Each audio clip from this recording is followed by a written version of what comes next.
જય શ્રી કૃષ્ણ। શું તમને ખબર છે કે તમે જેવો સ્વભાવ ધરાવો છો, જે રીતે વિચારો છો, જે રીતે જીવન જીવો છો, એ બધું 3 ગુણો નક્કી કરે છે। આજે આપણે ભગવદ્ ગીતાના અધ્યાય 14નો એ રહસ્ય જાણીએ જે જીવન બદલી શકે છે। નમસ્કાર મિત્રો, આપ સૌનું સ્વાગત છે અમારી ચેનલ પર। આજનો વિષય છે ભગવદ્ ગીતાના અધ્યાય 14 3 ગુણોનો પ્રભાવ, સત્વ, રજસ અને તમસ। આ 3 ગુણ કેવી રીતે આપણું વિચાર, કર્મ અને ભાગ્ય નક્કી કરે છે, જે આજે આપણે વિગતે સમજીશું। ભગવાન શ્રી કૃષ્ણ અર્જુનને કહે છે, હે અર્જુન, પ્રકૃતિમાંથી જન્મેલા 3 ગુણ સમગ્ર વિશ્વને બંધનમાં બાંધે છે।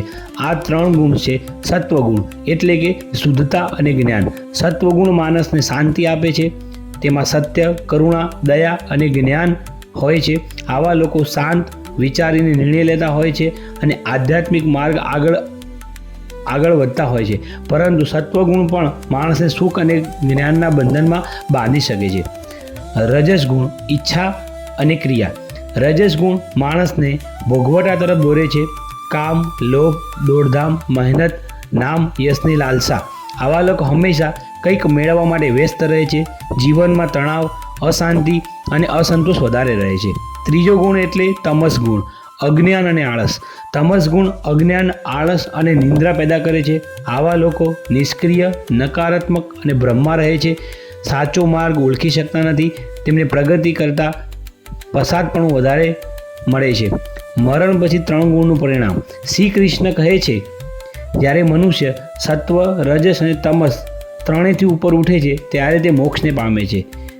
જેના માટે જોઈએ આસક્તિ રહિત કર્મ, ઈશ્વરનું સ્મરણ, અહંકારનો ત્યાગ, સમર્પણની ભાવના અને ભક્તિ યોગ। અધ્યાય આપણે શું શીખવે છે?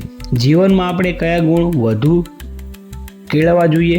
તમસ અને રજસમાંથી બહાર આવી સત્વ તરફ આગળ વધવું જોઈએ। અંતે ત્રણેયથી ઉપર ઉઠી આધ્યાત્મિક મુક્તિ તરફ આગળ વધવું જોઈએ। જો તમારો સ્વભાવ બદલવો હોય, જીવનમાં શાંતિ, સફળતા અને મોક્ષ જોઈએ, તો પહેલાં તમારા અંદર આ 3 ગુણને ઓળખો। જય શ્રી કૃષ્ણ।